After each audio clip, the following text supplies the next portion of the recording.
हाँ, हिंदी मीडियम है ना आपका, तो आपका भी हिंदी मीडियम, इंग्लिश हो गया आपका भी, और आपका तीन हिंदी में है, लेकिन साथ में अपन स्टडी तो करेंगे ही, इंग्लिश मीडियम हिंदी मीडियम। अब अपना बीच वाला पार्ट चल रहा है, और कहाँ तक पहुँच गए अपन?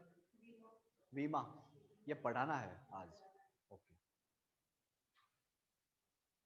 बीमा पढ़ाना है,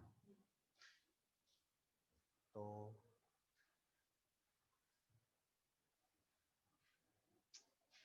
चलो हेडिंग लगाओ, और ये भी हेडिंग लगाएंगे, इनको भी समझाने की कोशिश करेंगे, ठीक है? जिसमें इंटरेस्ट हो ना सब्जेक्ट में, वही लेना चाहिए वैसे, ठीक है ना? हाँ, ये तो हो गया, ये तो टॉपिक हो गया। अब हेडिंग लगाओ।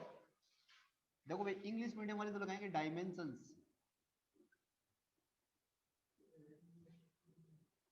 डायमेंशंस, और इसको हिंदी में क्या बोलते हैं हम? वीमा, ये वाली बात, ठीक है ना? क्या होता है इसका, क्या मतलब है? डायमेंशंस का मतलब क्या है? वीमा का मतलब क्या है? ये पढ़ेंगे। ओके, अब देखो, मैंने आपको क्या पढ़ाया? भौतिक राशियां, भौतिक राशियां, अभी रुको, भौतिक राशियां पढ़ाया, फिजिकल क्वांटिटीज। अब देखो, मैं आपको थोड़ा सा इंट्रोड्यूस देता हूँ, फिजिकल क्वांटिटीज होती क्या है। नाम सुना है कभी आपने? Physical quantities, physical quantities. Physical quantities का मतलब ये होता है कि आप किसी भी चीज को मेजर कर सकते हो, किसी भी चीज को मेजर कर सकते हो, माप सकते हो उसको आप। अब मेजर करने के लिए कुछ ना कुछ आपके पास में डिवाइस होनी चाहिए। अब डिवाइस का मतलब, जैसे अगर आपको मान लो आपका वजन खुद का मेजर करना है, तो आप कहाँ खड़े होंगे? तराजू पे। तो तराजू आपको क्या बताएगा? आपका वजन बता देगा आपको। तो जो आपका वजन आया है, उस वजन को हम बोलते हैं फिजिकल क्वांटिटीज। क्या बोल देते हैं? Physical quantities. हिंदी में इसको बोलते हैं भौतिक राशियां। अब उन्हीं फिजिकल क्वांटिटीज का, उन्हीं भौतिक राशियों की क्या बनाई गई है? बीमा बनाई गई है। अब फिजिकल क्वांटिटीज कौन कौन सी मैंने आपको लिखवाई थी, ठीक? कौन कौन सी, पहले वो लिख लो, लिखो। पहली कौन सी थी? द्रव्यमान, थी ना? द्रव्यमान, द्रव्यमान को इंग्लिश में क्या बोलते हैं हम? मास। क्या बोलते हैं इसको? मास बोलते हैं, ठीक? याद करना पड़ेगा यार ये। तो मास, द्रव्यमान की जो बीमा होगी, मास का जो डायमेंशंस होगा, उसको आप किससे लिखोगे? किससे लिखोगे? एम से लिखना है, ये है डायमेंशंस। और किसमें बंद कर दोगे? किसमें बंद कर दोगे इसको? ब्रैकेट में। अगर आपको बोले भाई मास का डायमेंशंस लिखो, तो आप लिख दोगे एम, फिर क्या लगा दोगे? ब्रैकेट लगा दोगे। समझ आ रहा है? जहीं आपको कहीं पर भी मास दिख जाए, तो आपके दिमाग में इसका डायग्राम आना चाहिए कि यार मास मतलब कैपिटल एम, लगा दिया। तो इसको किसमें बंद कर दिया? ब्रैकेट में बंद कर दिया। अगली सुनो, अगली कौन सी थी? लंबाई, थी ना? लंबाई, लंबाई को इंग्लिश में क्या बोलते हैं हम? हाइट या लेंथ, ठीक है ना? हाँ, हाइट बोल सकते हो आप, कोई दिक्कत नहीं है, लेंथ भी बोल सकते हैं। तो लेंथ, अब लेंथ के लिए क्या होगा? डायमेंशंस एल होगा, दिख रहा है ना? एल, ये एल हो जाएगा। इसको किस में बंद करोगे? ब्रैकेट में बंद करोगे। बोलो कोई दिक्कत? ओके। अब बात करते हैं समय की। किसकी बात करोगे? समय को क्या बोलते हैं? टाइम बोलते हैं। लो भाई, टाइम लिख दिया। टाइम का डायमेंशन क्या हो जाएगा? बोलो, ये हो जाएगा, देख पा रहे हो? लो भाई, बहुत अच्छी बात है। समझ आ रहा है? कोई दिक्कत? ओके। उसके बाद में हम बात करें, अब देखो इसमें जोड़ आता है थोड़ा सा, देखो कौन सा? विद्युत धारा। इसको इंग्लिश में क्या बोलते हैं? इलेक्ट्रिक करंट बोलते हैं ना? अब तुम लोग क्या करोगे? सर इलेक्ट्रिक करंट आ रहा है, इसे लिख दो, ये करोगे तुम लोग, लेकिन ऐसा नहीं होता। इसके लिए डायमेंशंस ई नहीं होता। इसके लिए अब देखो, तुम्हारे दिमाग में चलो, डायमेंशन का मतलब है क्या, ये तो मैं लिखा तो रहा हूं तुमको, इसका मतलब क्या है वो बाद में समझेंगे। पहले हम ये देख रहे हैं कि भाई जो मास आ जाए, लेंथ आ जाए, टाइम आ जाए, उनका डायमेंशन कैसे आप रिप्रेजेंट करोगे, कैसे लिखोगे। मास आ गया तो आपके दिमाग में ये आना चाहिए कैपिटल एम, लेंथ आ गया एल आना चाहिए, टाइम आ गया टी आना चाहिए। अब इलेक्ट्रिक करंट आती है आपके दिमाग में ई आएगा तो आप ई लिख दोगे, ब्रैकेट बंद कर दोगे, खत्म। ये करोगे आप तो गलत हो जाएगा। अगर आपने 10th क्लास में पढ़ा हो तो इलेक्ट्रिक करंट, पहले इंग्लिश में बोलता हूँ मैं, इलेक्ट्रिक करंट की यूनिट क्या होती है, एम्पियर। क्या होती है, एम्पियर। पढ़ा होगा शायद आपने एम्पियर। अब एम्पियर होती है, एम्पियर का पहला अक्षर कहां से स्टार्ट होता है, ए से, तो इसलिए यहां पर हम क्या लिखेंगे, अब याद कर लो इसको कि यार इलेक्ट्रिक करंट के लिए डायमेंशंस क्या होती है, एम्पियर। विद्युत धारा का मात्रक क्या होता है, एम्पियर। एम्पियर के लिए किससे लिखोगे, ए से। अब याद कर लो इसको कि यार इलेक्ट्रिक करंट आते ही हमें क्या लिखना है, ए लिखना है। बोलो कोई दिक्कत, समझ में आया। ये हो गई, आगे की बात करते हैं। फिर बात करते हैं ताप की। किसकी, ताप को इंग्लिश में क्या बोलते हैं, हीट का मतलब तो ऊष्मा हो गया, टेम्परेचर हो सकते हैं ताप को, टेम्परेचर, टेम्परेचर। अब वही वाली कहानी, सर टेम्परेचर टी से लिख दो, टी से तो लिख चुके हो, टाइम। टेम्परेचर के लिए बनाई गई है यूनिट क्या, के, क्योंकि टेम्परेचर की यूनिट क्या होती है, केल्विन। भाई ताप का मात्रक केल्विन होता है, 200 केल्विन, 300 केल्विन, 400 केल्विन, पढ़ा होगा ना आपने ऐसा, केल्विन केल्विन केल्विन। तो केल्विन का पहला अक्षर किससे स्टार्ट होता है, के से, तो के से लिख दिया मैंने। बोलो कोई दिक्कत। ये हो गया, कितनी हो गई, 1 2 3 4 5। अगली कौन सी है, प्रदीपन तीव्रता,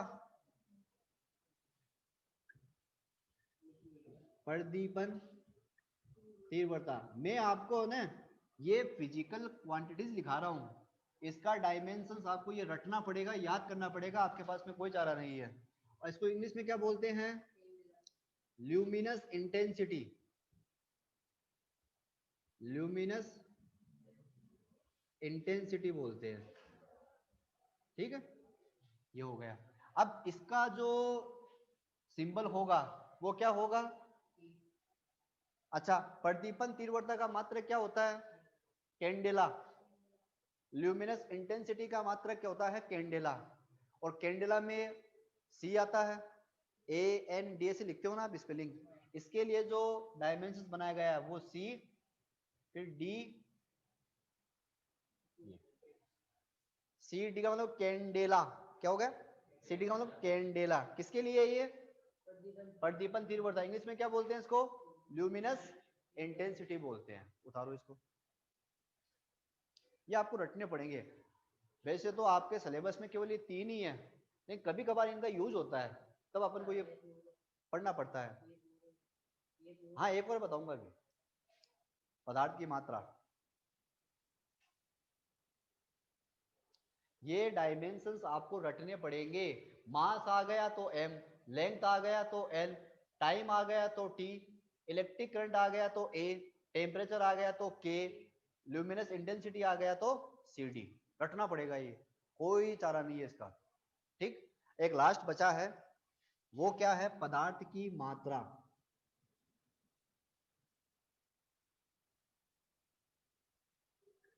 पदार्थ की मात्रा, सो इंग्लिश में क्या बोलते हैं, अमाउंट ऑफ सब्सटेंस। क्या बोलते हैं इसको, अमाउंट ऑफ सब्सटेंस। ठीक है, अब इसकी जो यूनिट होती है वो होती है MOL, खत्म। मोल, क्या होती है इसकी, मोल होती है। ठीक, उतारो इसको। इसकी डायमेंशंस क्या होती है, MOLE, फिर ब्रैकेट में बंद करो, खत्म। क्या हो गया, हाँ पदार्थ की मात्रा लास्ट लिखवाई थी ना आपको। प्रदीपन तीव्रता, प्रदीपन तीव्रता, ल्यूमिनस इंटेंसिटी, इसका डायमेंशन याद करना पड़ेगा CD, फिर ब्रैकेट में क्या कर दो इसको बंद। M लिख दिया, ब्रैकेट में बंद किया, मास आ गया। L लिखा, ब्रैकेट में बंद कर दिया, लेंथ आ गई। T लिखा, ब्रैकेट में बंद किया, टाइम आ गया, ऐसे। ओके, अब डायमेंशन होता क्या वो देखेंगे अपन। पहले उतार दो। अब ये आपको रटने पड़ेंगे कि भाई मास आता है तो m लिखना है, लेंथ आएगा तो l लिखना है, टाइम आएगा तो t लिखना है, इलेक्ट्रिक करंट आएगा a लिखना है, टेम्परेचर आ गया k लिखना है, ल्यूमिनस इंटेंसिटी आ गया cd लिखना है, और अगर अमाउंट ऑफ सब्सटेंस आ जाए तो मोल लिखना है। रटना पड़ेगा ये, इसका कोई चारा नहीं है। ये याद हो जाते हैं, पढ़ते रहते हैं तो याद हो जाते हैं। ठीक है, इसको उतारा आपने। अब डायमेंशंस क्या होता है, इसकी डेफिनेशन क्या है, इसका फीलिंग क्या आएगा, इसका मीन्स क्या है, ये पढ़ेंगे अब। ठीक, पहले मैं इंग्लिश में लिखूंगा, फिर बाद में मैं हिंदी में लिखूंगा, तो आप पहले इसकी डेफिनेशन उतार लेना, फिर मैं समझाऊंगा अच्छी तरीके से। मिटा दूं?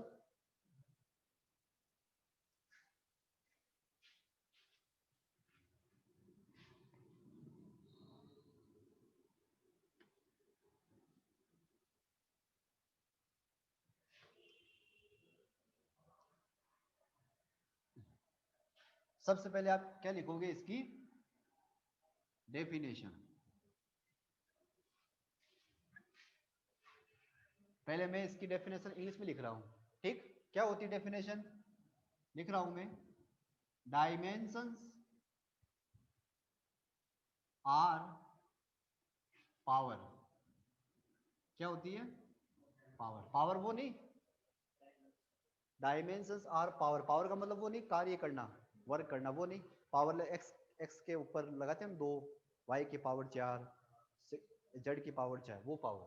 ठीक, तो डायमेंशंस आर पावर, देखो पूरा लिखते हैं इसको, dimensions are power to which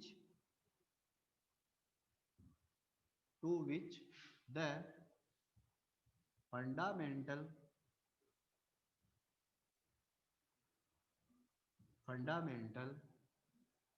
units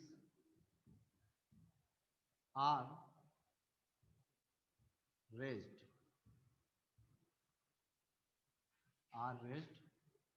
in order to express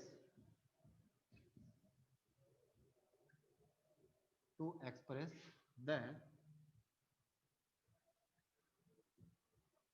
derived physical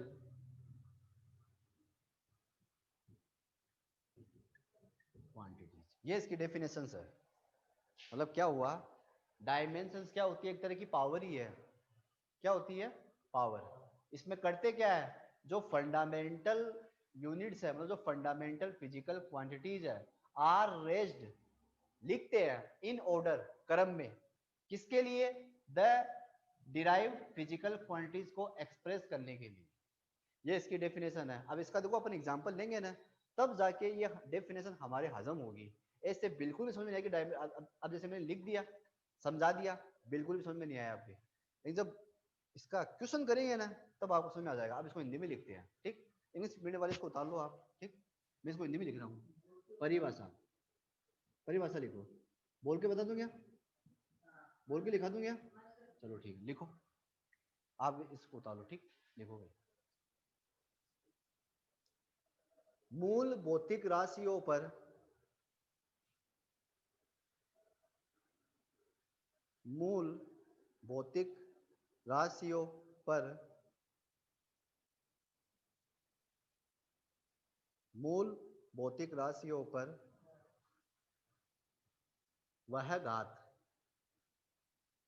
मूल भौतिक राशियों पर वह घात, भाई पावर को क्या बोलते हैं, घात ही बोलते हैं, 10 की पावर 2 इसे घात, जिसके द्वारा जिसके द्वारा जिसके द्वारा किसी किसी व्युत्पन्न किसी व्युत्पन्न भौतिक राशि को जिसके द्वारा व्युत्पन्न भौतिक राशि को प्रदर्शित किया जाता है।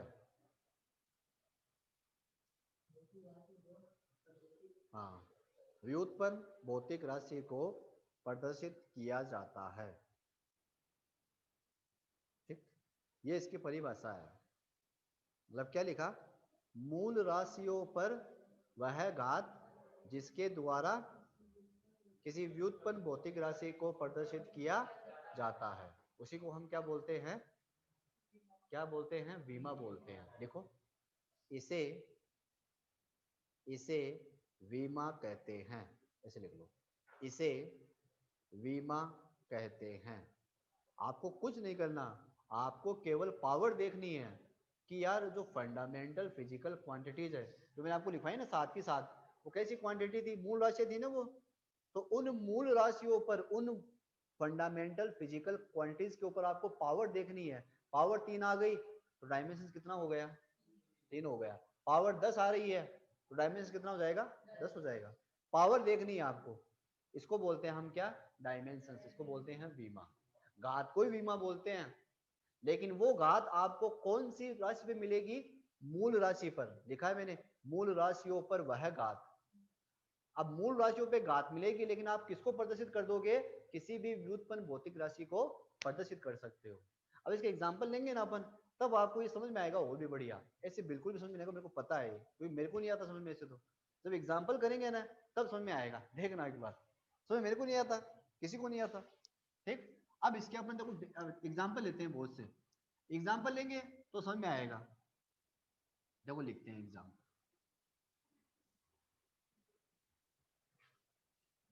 देखो भाई एग्जाम्पल, उदाहरण, एग्जाम्पल, ले एग्जाम्पल। अच्छा, पहला एग्जाम्पल लेते हैं हम किसका, एरिया का। किसका ले रहे हैं भाई, एरिया का। एरिया मतलब क्षेत्रफल का एग्जाम्पल लेते हैं। अब ऐसा तो कोई नहीं है जिसको एरिया का फॉर्मूला ही नहीं पता है। एरिया क्या होता है, पता है, क्या होता है एरिया का फॉर्मूला, बोलो। पाई आर स्क्वायर तो सर्कल का एरिया होता है, लंबाई गुणा चौड़ाई।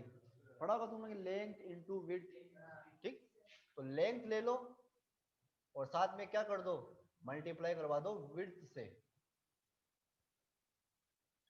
हिंदी में क्या लिखोगे, लंबाई गुणा चौड़ाई, ऐसे। अब देखो हम ये क्वेश्चन कर तो रहे हैं, लेकिन किसके लिए कर रहे हैं, विमा के लिए। अब आपको क्वेश्चन में पूछा है क्षेत्रफल की विमा ज्ञात कीजिए। आपको क्या पूछा क्वेश्चन में, क्षेत्रफल। इसके ऊपर आप क्वेश्चन लिख सकते हो, इसके ऊपर क्वेश्चन लिख सकते हो, क्या लिखोगे, क्षेत्रफल की विमा ज्ञात कीजिए, ऐसे। इंग्लिश मीडियम वाले क्या लिख सकते हो, फाइंड आउट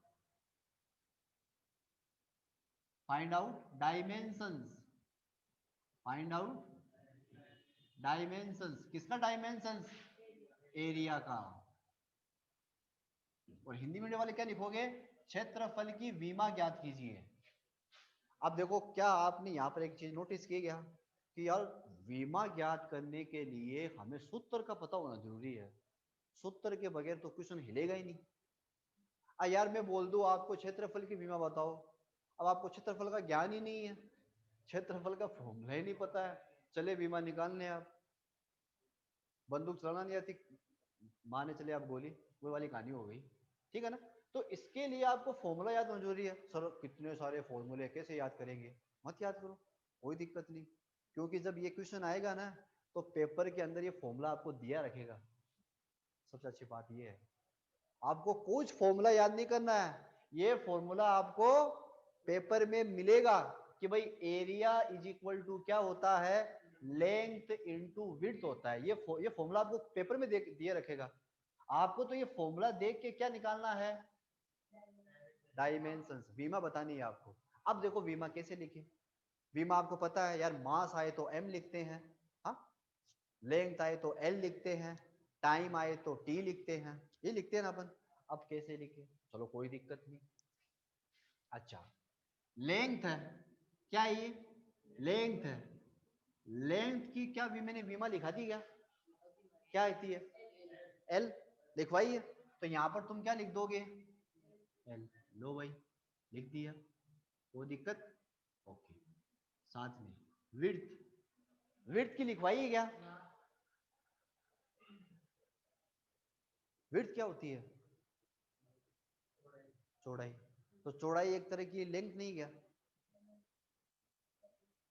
अरे यार भाई मैं बोलूं इस बोर्ड का आपको एरिया बताना है तो आपने मैंने आपको एक फिता पकड़ा दिया, आपने ऐसे किया, हाँ लिख भाया 5 मीटर लिख लिया तुमने, तो ऐसे किया, हाँ भाया 10 मीटर है। तो यार 5 मीटर 10 मीटर, अरे ये भी तो लेंथ ही है, ये भी लेंथ ही है, इसको नाम दे रखा है विड्थ। विड्थ क्या एक तरह की लेंथ ही तो है, अरे चौड़ाई लंबाई नहीं क्या, तो इसके लिए भी बीमा क्या आएगी, एल तो आएगी। बोलो कोई कंफ्यूजन बताओ मेरे को यहाँ पे सर, सुनिए सर विड्थ की तो लिखवाई नहीं आपने, लेंथ की लिखवाई है, हाँ ऐसा तो नहीं है ना भाई, विड्थ भी क्या एक तरह की लेंथ ही तो है यार, ठीक है ना। तो यहाँ पर मैं क्या लिख दूंगा, एल, बोलो कोई दिक्कत, तो यहाँ पर क्या हो गया बताओ मेरे को, L square, very good answer. क्या निकल गई, एरिया का डायमेंशन, क्षेत्रफल की विमा निकल गई। तो क्षेत्रफल की विमा क्या होती है, एल स्क्वायर। बोलो कोई दिक्कत, समझ आया, उतारो इसको, उतार लो, उतार लो, यहाँ तो उतारो। अभी एक चीज जो बताऊंगा अभी इसमें, अभी एक चीज और छुपी हुई है इसके अंदर, वो आप लोगों को दिखाई नहीं दे रही है, दिखाई देगी आपको, पहले उतारो। बोलो भाई कुछ दिक्कत है क्या, नहीं सर आपने विड्थ की जगह एल कैसे लिख दिया, लेंथ की जगह एल लिख दिया, बहुत अच्छी बात है, मैं हमको समझ में आ गया। विड्थ की जगह आपने एल क्यों लिखा, अरे भाई विड्थ भी तो एक तरह की लेंथ ही है यार, हाइट बोलो, लेंथ बोलो, विड्थ बोलो, क्या होता है इनका मतलब एक ही तो है, नाम दे रखा है। भाई ऐसे जाओगे तो विड्थ मिलेगी, ऐसे जाओगे तो लेंथ मिलेगी, अरे मिलेगी तो मीटर में ही ना, ये भी मीटर में ही है, ये भी मीटर में ही है, क्या दिक्कत है इसमें, हाँ बोलो कोई दिक्कत, सही है। अच्छा अब देखो मेरी बात सुनो, आपको कभी भी जब डायमेंशन पूछे ना, तो आपको क्या करना है, एम भी लेना है साथ में, एल भी लेना है और टी भी लेना है। अब देखो यहाँ पर केवल आपको क्या मिला, लेंथ मिली है, मास और टाइम मिला गया, द्रव्यमान और समय मिला गया, नहीं मिला कोई दिक्कत नहीं, तो क्या लिखोगे कि यार मास तो मिला ही नहीं, तो जीरो लिख दो ऊपर, जीरो का मतलब कुछ नहीं होता ना, लिख दिया। ये लिखने का तरीका है।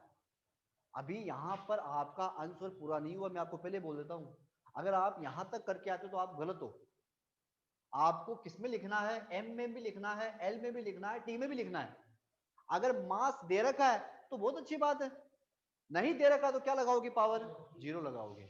अब देखो एम के बाद कौन आने वाला है, एल, तो एल के ऊपर क्या लगाओगे, देखो स्क्वायर लिखा हुआ है, आपने निकाला है। टाइम आया क्या इसमें, समय आया, तो टाइम के ऊपर पावर कितने लगाओगे, जीरो। ये इसका एक्चुअल आंसर हो गया, ये इसका रियल आंसर है, आंसर ये इसका। बोलो कोई दिक्कत, उतारो इसको यहाँ पे, आधा नंबर मिल जाएगा। तो अगर आधे की रख रहा है तलब, तो आप फिर वहीं तक उतार ले, और क्या तो।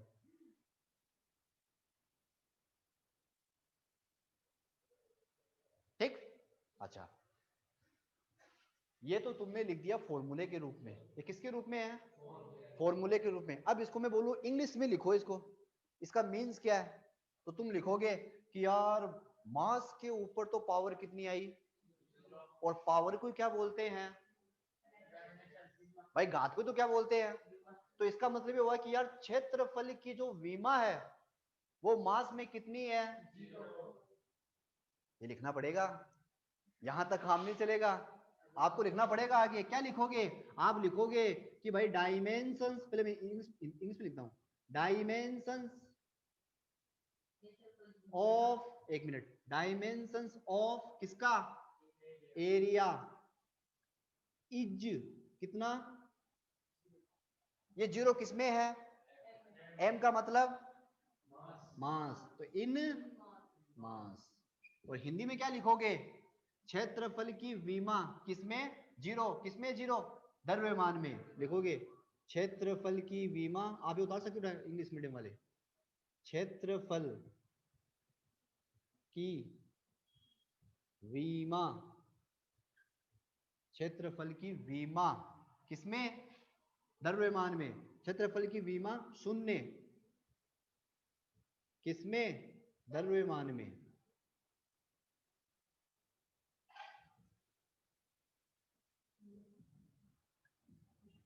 क्षेत्रफल की विमा शून्य द्रव्यमान में है। बोलो कोई दिक्कत? ये आपको लिखना पड़ेगा भाई। चलो मास में निकाल लिया, अब मैं बोलता हूँ लेंथ में बताओ, लेंथ में कितनी है डायमेंशंस बताओ। पता कैसे लगाया? 2 ही है। क्या देखा आपने? पावर देखी है, और पावर को तो क्या बोलते हैं? विमा बोलते हैं, डायमेंशन बोलते हैं। लिखवाया मैंने आपको डेफिनेशन में। लिखो अगली वाली तुम लिखो, इंग्लिश मीडियम वाले क्या लिखोगे? डायमेंशंस, डायमेंशंस ऑफ एरिया कितना है इसका? इज टू किसमें? इन लेंथ में। और हिंदी में समझ गए क्या लिखोगे? क्षेत्रफल की विमा 2 किसमें? लंबाई में। और एक लास्ट बच गया कौन सा? टाइम वाला। तो वो क्या लिखोगे? डायमेंशंस, ये आंसर होगा आपका पूरा। डायमेंशंस ऑफ एरिया इज 0 किसमें? टाइम में।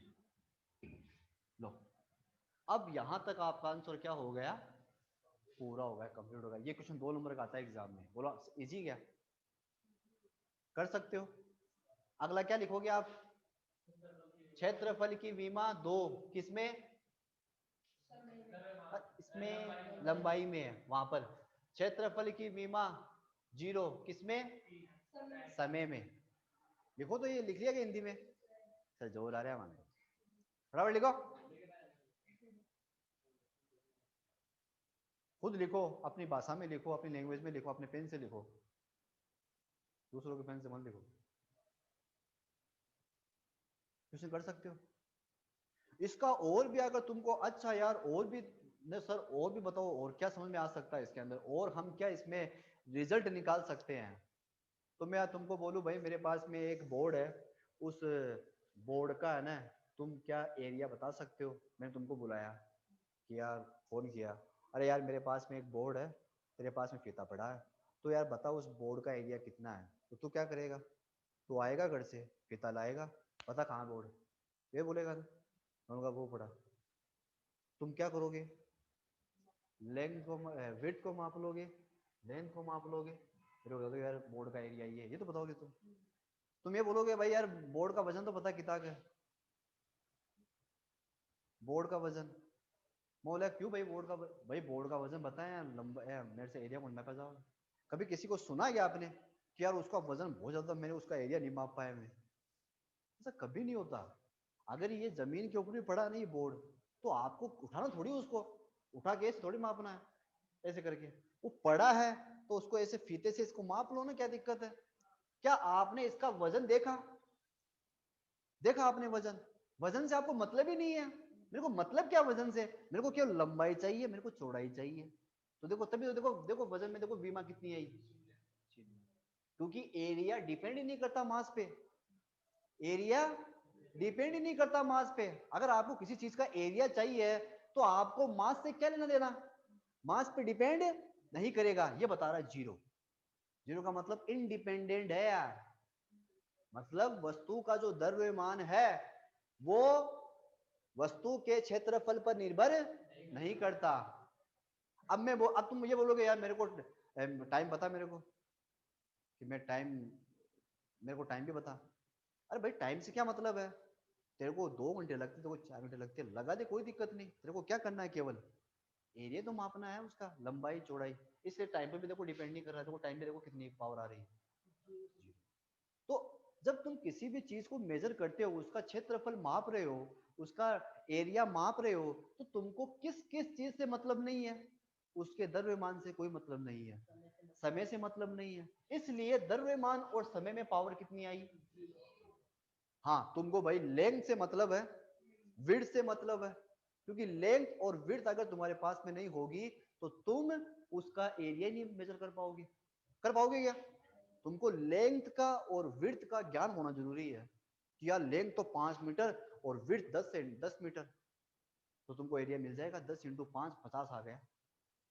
लेकिन जब अगर तुम्हारे पास में लेंथ ही नहीं है, विड्थ ही नहीं है, तो तुम कहां से निकालोगे एरिया? इसलिए एरिया जो होता है वो लेंथ पे और विड्थ पे डिपेंड करता है। एल स्क्वायर आ गया तो केवल लंबाई पे डिपेंड करेगा कि लंबाई किधर है। इधर से लंबाई चेक कर लो, इधर से लंबाई चेक कर लो, आंसर निकाल लो। इसका वजन कितना है क्या मतलब, इसका वजन कितना अपन को क्या मतलब, इसमें कितना टाइम लगेगा अपन को क्या मतलब, ये मतलब होगा इसका। इसलिए पावर कितनी आ रही है यहाँ पे, 0 0 पावर आ रही है। ये क्वेश्चन समझ में आएगा आपको, मिटा दे इसको, खत्म करें, अगला क्वेश्चन ले। ये होती है डायमेंशंस, निकाल सकते हो ना। पावर 0 का मतलब ये हुआ कि वो डिपेंड ही नहीं करता उसके ऊपर, चाहे वो हो या ना हो, हमें उससे कोई मतलब नहीं है। अगला एक क्वेश्चन और लेते हैं फिर आपकी छुट्टी करते हैं। ओके, अगला क्वेश्चन, दूसरा क्वेश्चन बताओ, दूसरा क्वेश्चन। तो इसमें क्वेश्चन क्वेश्चन समझ गए क्या क्या क्वेश्चन है, क्वेश्चन क्या है, फाइंड आउट, हाँ, डायमेंशंस, एरिया तो निकाल दिया ना। अब अगला क्वेश्चन दे रहा हूं, डायमेंशंस ऑफ वॉल्यूम। आपके बाद मैंने क्या दिया आपको, वॉल्यूम दिया, भाई वॉल्यूम का बताओ डायमेंशंस कितना होगा। और आप क्या लिखोगे हिंदी मीडियम वाले, देखो आयतन की विमा बताओ, आयतन की विमा बताओ।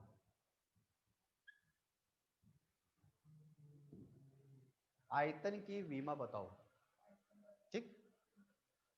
अब आयतन की विमा के लिए आपको आयतन का सूत्र चाहिए, सूत्र आपको पेपर में दे रखा है, देखो ये रहा, आपको पेपर में दे रखा है भाई, वॉल्यूम मतलब आयतन, किताब वाले ने दे रखा आपको, आयतन बराबर क्या होता है, length into width into height, very good, बहुत बढ़िया, हाइट क्या होगा, लंबाई गुणा चौड़ाई गुणा ऊंचाई, ये पढ़ा होगा आपने आयतन, देख लो, ये आपको पेपर में दे रखा है, लंबाई गुणा चौड़ाई गुणा ऊंचाई, लो ये आपको पेपर में दे रखा है। और पूछा क्या है, आयतन की विमा बताओ, आयतन का क्या बताओ, वॉल्यूम का डायमेंशन बताओ, तो क्या करोगे, फॉर्मूले में देख लो ना क्या दिक्कत है। चलो स्टार्ट करते हैं, ठीक। वॉल्यूम, वॉल्यूम का अपन को डायमेंशन चाहिए,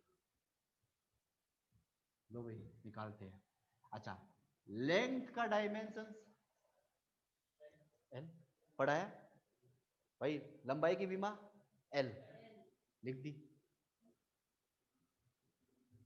विड्थ भाई विड्थ भी क्या है, लेंथ ही है, एल, आगे बोलो, हाइट क्या है, एच है, तो एच हाइट क्या है, एक तरह की लेंथ है क्या, भाई मैं बोलूं मेरी हाइट मेजर करो तो ये लेंथ ही तो, यार एक तरह की लेंथ तो हाइट भी नहीं सर, हाइट तो अलग चीज होती है, इसको फीते से नहीं माप सकते, इसको भी फीते से माप सकते हो आप, ठीक है ना। तो हाइट भी क्या है, लेंथ ही है, एल ही है। सोल्व करो कितना आएगा, एल की पावर 3, बोलो कोई दिक्कत, क्या मास आया, टाइम आया, तो क्या करोगे, एम 0 एल 3 टाइम 0। अब ये इससे पता क्या चल रहा है कि यार किसी चीज का अगर तुमको वॉल्यूम जानना है तो तुम क्या उसका मास देखोगे, नहीं देखोगे, तुम टाइम देखोगे, नहीं देखोगे, तुमको तीन चीजों से मतलब है, उसकी लेंथ कितनी है, उसकी विड्थ कितनी है, उसकी हाइट कितनी है, तुमको देखना है, बस उतार लो। समझ में आया, ऐसे क्वेश्चन आपके एग्जाम में मिलते हैं डायमेंशंस के। वॉल्यूम इंडिपेंडेंट है किस पर, मास पर और टाइम पर, निर्भर नहीं करता, किस पर निर्भर नहीं करता, द्रव्यमान पर और टाइम पर, एग्जिस्ट नहीं करता वो, क्या मतलब उसको द्रव्यमान से टाइम से,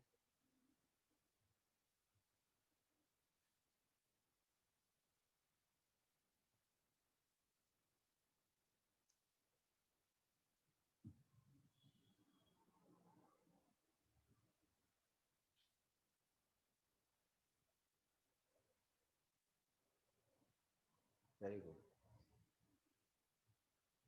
उसने लिख भी दी, तीनों तीनों चीज लिख दी इसने, इसके आगे चीज लिख दी इसने, आयतन की विमा द्रव्यमान में 0 है, लिखा है इसने, आयतन की विमा लंबाई में 3 है, आयतन की विमा समय में 0, ऐसे लिख दिया इसने, लिख लो यार। और आप भी लिखोगे क्या इंग्लिश मीडियम वाले, लिख दिया क्या आपने, क्या लिखा आपने, ऐसा लिखा क्या आपने? अच्छा शुरुआत पहले क्या लिखा, डायमेंशंस